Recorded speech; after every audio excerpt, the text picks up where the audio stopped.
गई है प्रशासन के द्वारा, क्योंकि आपको मालूम है, आपने पहले भी इस बात को कवर किया, 132 मजदूर ऐसे थे जिनको 2 महीने तनख्वाह न दी, और उसके बाद जब वो मसला माननीय उच्च न्यायालय में पहुंचा, माननीय उच्च न्यायालय ने एक निर्णय दिया कि इन मजदूरों की तनख्वाह तुरंत दी जाए।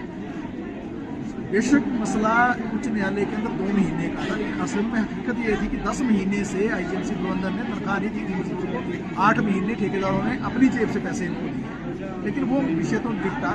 लेकिन उसके बाद जब दिसंबर का वेतन देने की बात आई, तो उसके बाद जो है आनन फानन में आईजीएमसी प्रबंधन ने पिछली शाम को 31 दिसंबर को ये कह दिया कि 1 जनवरी से आपकी सेवाएं समाप्त हैं। हमारे देश के अंदर हायर एंड फायर की नीति नहीं है।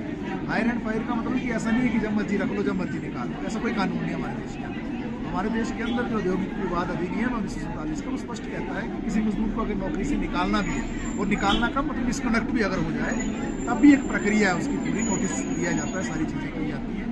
तो ऐसा तो कुछ नहीं हुआ था, यहाँ लगातार काम चल रहा है। आपको मालूम है कि अभी भी जिस काम के लिए ये लोग जहाँ काम कर रहे थे, ट्रॉमा का सेंटर है या न्यू ओपीडी है, इसमें ये मजदूर लगातार काम कर रहे हैं, और आज भी ट्रॉमा सेंटर और न्यू ओपीडी चल रहा है, 132 मजदूरों के बगैर चल रहा है। तो मतलब ये है कि जो राष्ट्रीय मानक है स्वास्थ्य के, उसके अनुसार वैसे तो नियुक्ति होनी चाहिए थी, यहाँ 1500 से ज़्यादा आउटसोर्स करनी होती उस काम को चलाने के लिए, लेकिन उन्होंने 600 रखे थे। वो 600 मजदूर भी 3 मजदूर का काम कर रहे थे और उस तरीके से सारी स्थिति को संभाल रहे थे। लेकिन इनको भी निकाल के 132 को निकाल के आप जो 450 मजदूर उन पर और काम का बोझ ये लादना चाहते हैं।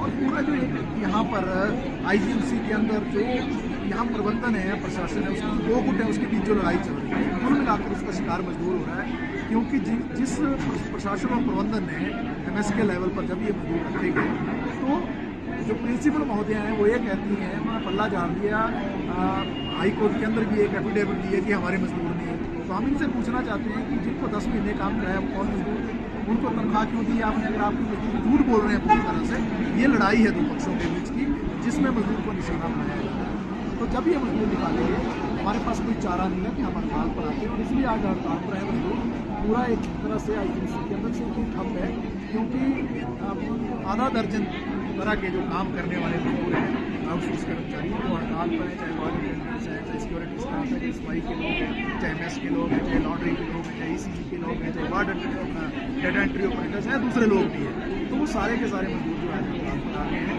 और हम ये चेताना चाहते हैं प्रशासन को 132 मजदूरों को पहली बात कि इनके निकालने का कोई मतलब ही नहीं बनता है। वो काम चल रहा है, आप जो है इनको निकाल कर इनको मानसिक तौर पर प्रताड़ित कर रहे हैं, और जो ऑलरेडी लोग काम कर रहे हैं उस पर काम का बोझ बढ़ा रहे हैं, जो गैर कानूनी भी है। दूसरी बात ये भी है कि 12 जून को एक समझौता आईजीएमसी के प्रबंधन ने किया था हमारे साथ, यूनियन के साथ, जिसमें ठेकेदार भी थे, आईजीएमसी प्रबंधन भी था और लेबर ऑफिसर भी थे।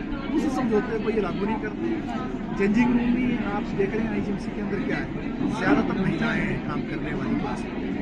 महिलाएं कहाँ अपने कपड़े बदलेंगी जब ड्रेस उन्होंने पहनी है काम के लिए?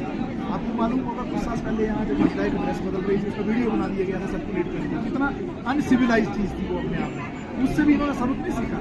आज भी महिलाओं को कहाँ कपड़े बदलने पड़ते हैं? ऊपर पौड़ियों में, सबसे ऊपर वाली मंजिल में जाके, या कॉमन बाथरूम, जहाँ कोई भी उनके साथ अनहोनी हो सकती है। पुरुष भी इस तरीके से चेंजिंग करते हैं, तो चेंजिंग रूम की व्यवस्था नहीं, ड्रेस आप दो देते नहीं हो, इक्के बोलिए सही को आप से लागू करते नहीं हो, आप मजदूरों के जितने भी श्रम कानून उसकी पालना नहीं करते हो, और फिर आप जो मजदूरों को नौकरी से निकाल भी देते हो कानूनी की अवहेलना करके। इस सब के खिलाफ मजदूरों में काफ़ी गुस्सा था, और ये पहली बार हुआ आईजीएमसी के इतिहास में कि मजदूरों ने एकदम से, जो शाम को अगर ऑर्डर निकाला गया तो एकदम से मानसिक तौर पर तैयार हो गए कि इसके खिलाफ लड़ना है और हड़ताल पे जाना है। क्योंकि आज ये भी एक मजदूरों के बीच भावना चली गई है कि जो लगभग 2002 से भी मजदूर काम कर रहे हैं, मतलब 22 साल से काम कर रहे हैं, उनको भी आज रोजगार का संकट खड़ा हो गया। उनको लग रहा है कि हमारी नौकरी कभी भी जा सकती है, हमसे रोजगार कभी भी छीना जा सकता है। पूरी जिंदगी लगाई उन्होंने आईजीएमसी को बनाने, पूरा अपना जवानी में आए थे, वो आज बुढ़ापे में रिटायरमेंट के कतार में, उस वक्त तक उन्होंने काम किया, लेकिन अब उनसे पल्ला झाड़ रहा है प्रबंधन और प्रशासन। इसके खिलाफ काफ़ी